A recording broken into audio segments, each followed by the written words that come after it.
ఓం శ్రీ మహాగణాధిపతయే నమ. శ్రీమాత్రే నమ. శ్రీ గురుభ్యో నమ. హరి ఓం. ఇప్పుడు రాబో అనగా 8/4/2024 ఏప్రిల్ సోమ అమావాస్య రోజు సంపూర్ణ సూర్యగ్రహణం రాబోతూ ఉంది. ఇది వస్తూ ఉన్న సూర్యగ్రహణము అతిపెద్ద సూర్యగ్రహణము. మరి అండి, మనకు సూర్యగ్రహణం కనబడుతూ ఉంది కదా, మన దేశంలో కూడా ఉన్నదా, ఇండియాలో కూడా ఉన్నదా? ఇండియాలో మనకు లేదు. మనము నియమ నిబంధనలు ఏమీ పాటించవలసిన అవసరం కూడా లేదు. ఎంతసేపు ఉన్న పొరుగు దేశాల వారికి అమెరికా దేశం మరియు పసిఫిక్, అట్లాంటిక్, ఉత్తర అమెరికా, దక్షిణ అమెరికా, మెక్సికో, కెనడా, పోర్చుగల్, ఈ దేశాలలో అతిపెద్ద సూర్యగ్రహణం ఇది. 12 గంటల పాటు ఏకకాలంగా ఉంటుంది. ఈ గ్రహణం రోజు అంటే ఈ మధ్యకాలంలో ఇంత పెద్ద గ్రహణం వచ్చిందా అండి అంటే లేదనే చెప్పాలి. అతిపెద్ద సూర్యగ్రహణము కాబట్టి ఖచ్చితంగా ఈ గ్రహణ విషయం సంబంధించిన వాళ్ళంతా కూడాను జాగ్రత్త వహించాలి. శతభిష నక్షత్రం, పూర్వభాద్ర, ఉత్తరాభాద్ర, రేవతి, అశ్విని, ఈ తదుపరి నక్షత్రాలన్నీ కూడాను నక్షత్ర జాతకులకు జాగ్రత్తగా ఉండాలి.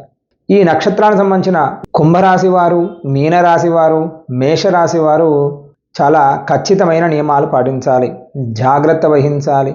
కొన్ని గ్రహణాలు వస్తే చాలామందిని అదృష్టవంతులు చేస్తాయి, కొన్ని గ్రహణాలు దురదృష్టవంతులు కూడా చేస్తాయి. ఈ గ్రహణాలప్పుడు ప్రతి ఒక్కరు కూడా అందరికీ తెలిసిన విషయం, మన పెద్దవారు చెబుతూ ఉంటారు, గ్రహణం రోజు ఇలాగే ఉండాలి, 12 గంటల కంటే ముందుగానే భోంచేయాలి. గ్రహణ శూల అంటారు. అంటే ఆ తిన్న పదార్థం మన కడుపులో ఉండకూడదు, ఒకవేళ ఉంటే అది విషముగా మారుతుంది. కాబట్టి గ్రహణం ముందే భోంచేయాలి, అది కూడా 12 గంటల ముందే భోంచేయాలి, గ్రహణ శూల అంటారు. కాబట్టి ఇలా భోజనాల కార్యక్రమాలు పూర్తి చేసి ఆ గ్రహణ సమయంలో పట్టు స్నానం అని చేస్తారు. ఈ పట్టు స్నానం గ్రహణ సమయం ముందు స్నానం చేసి గ్రహణం అంతా అయిపోయిన తర్వాత జపాలు, తర్పణాలు, ఆ కార్యక్రమాలు చేసుకొని మళ్ళీ విడుపు స్నానం చేయాలి. ఎవరైతే ఇలా చేస్తారో మిగతా మనము జపాలు చేస్తున్నామండి, తర్పణాలు చేస్తున్నామండి, దేవత ఆరాధన చేస్తున్నామండి అంటారు. ఇలా కాకుండా గ్రహణ సమయములలో ఎవరైతే జప, తర్పణ, హవన దానములు చేస్తారో అవి కొన్ని వేల రెట్లుగా ఉంటాయి. దానికి ఏదైనా సంఖ్య ఉందా అండి, మరి ఇంతకంటే ఎక్కువ అని ఎక్కడైనా ఉందా అండి అంటే అలా ఊహకు కానీ చెప్పడానికి కూడా సరిపోదు. కాబట్టి గ్రహణ సమయాలలో ఖచ్చితంగా ఈ పనే చేయాలి. అంటే కేవలం జపాలే చేయాలి, కేవలం దైవనామస్మరణ తప్ప ఇంకొకటి చేయకూడదు అని పెద్దవాళ్ళు చెబుతూ ఉంటారు. ఇలా చేస్తే ఆ గ్రహణ సంబంధించిన మనకు దోషాలు ఏమీ తగలవు. మీరు ఏదైనా పారాయణం చేయండి. మరి ఇప్పుడు మన దేశంలో లేదు కదండి, పక్క దేశంలో ఉంది కదండి, మనము చేయవచ్చా? మన దేశంలో లేదు కదండి, మనకేం సంబంధం, మనం చేయవలసిన అవసరం లేదు కదండి. మన సంతానం అంతా కూడా అక్కడే ఉన్నారు, పొరుగు దేశాలలో చాలామంది ఉన్నారు. మరి ఆయా దేశాలలో ఉన్నవారు ఖచ్చితంగా నియమాలు పాటించాలి. మరి ఆయా దేశాలలో కుదరదు కదండి, మరి ఏం చేయమంటారు? ఇక్కడ గ్రహణ శాంతి అని చేస్తాం. గ్రహణ శాంతి, సూర్యగ్రహణ, రాహుగ్రస్త సూర్యగ్రహణ శాంతి. ఈ శాంతి ఈ గ్రహాల వారు నక్షత్ర జాతకులు, శతభిషం, పూర్వభాద్ర, ఉత్తరాభాద్ర, రేవతి, అశ్విని నక్షత్రం కూడా, ఈ నక్షత్ర జాతకులు ఖచ్చితంగా గ్రహశాంతి చేయించుకోవాలి. ఈ సూర్యగ్రహణ శాంతి చేయించుకుంటే వాటి వలన మనకు ఎలాంటి ఇబ్బంది కలగదు.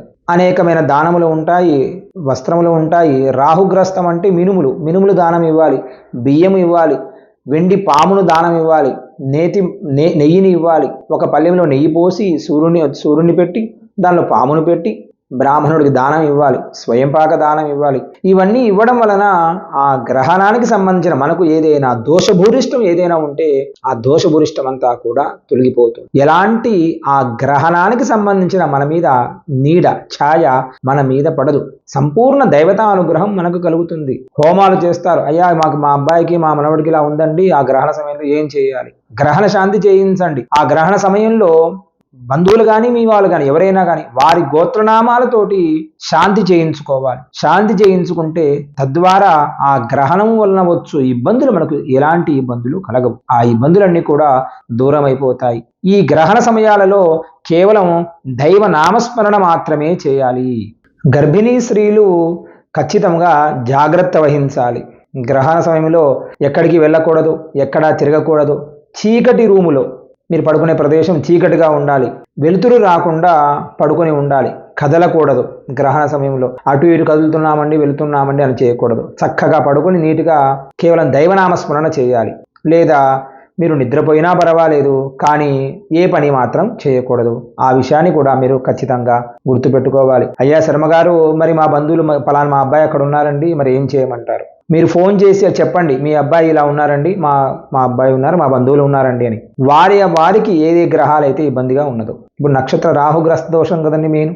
కాబట్టి ఈ గ్రహణానికి ఇప్పుడు మీరు జరగబోయే సంతానానికి ఏదైనా ఇబ్బంది ఉందా, అది కూడా చూసి మేము చెప్పగలుగుతాము. ఈ గ్రహణ సమయంలో ఏ రాశుల వారైనా కానీ, మన రాశి లేదు కదండి మనకు పర్వాలేదా, అట్లా కాదు. మేషరాశి నుంచి మొదలు పెట్టుకొని మీన రాశి వరకు గ్రహణ సమయంలో ఉన్నప్పుడు లలితా సహస్రనామ పారాయణం చేయండి. ఆ అమ్మవారి అనుగ్రహం సంపూర్ణంగా మనకు కలుగుతుంది. మరియు ఖడ్గమాల స్తోత్ర పారాయణ, రాహువుకి కదండి మనకు రాహు పడుతూ ఉన్నాడు కదా, రాహుగ్రస్త సూర్యగ్రహణం కాబట్టి రాహు వలన మనకు ఇబ్బందులు ఏమీ కలగకూడదు. రాహు బాధలు అంటే తెలుసు కదా, ఈతి బాధలన్నీ ఎప్పుడూ వస్తూ ఉంటాయి. తెలియకుండా వచ్చే సమస్యలు, అనుకోకుండా వచ్చే సమస్యలు, లేనిపోని టెన్షన్స్ అవన్నీ కూడా దూరం అయిపోతాయి. ఈ గ్రహణ సమయంలో కేవలం లలితా సహస్రనామము, ఖడ్గమాల, లేదా మీకు గురువులు ఏదైనా ఉపదేశించి ఉంటే మంత్రం, ఆ మంత్రమును మీరు స్మరణ చేస్తూ ఆనందముగా ఉండవచ్చును. ఖచ్చితముగా రాహుగ్రస్త సూర్యగ్రహణము మీ అందరికీ కూడాను మంచి జరగాలి, ఎలాంటి చెడు కూడా జరగకుండా ఉండాలని ఆ పరమేశ్వరుని కోరుకుంటూ ఉన్నాను. మంగళం మహత్. స్వస్తి.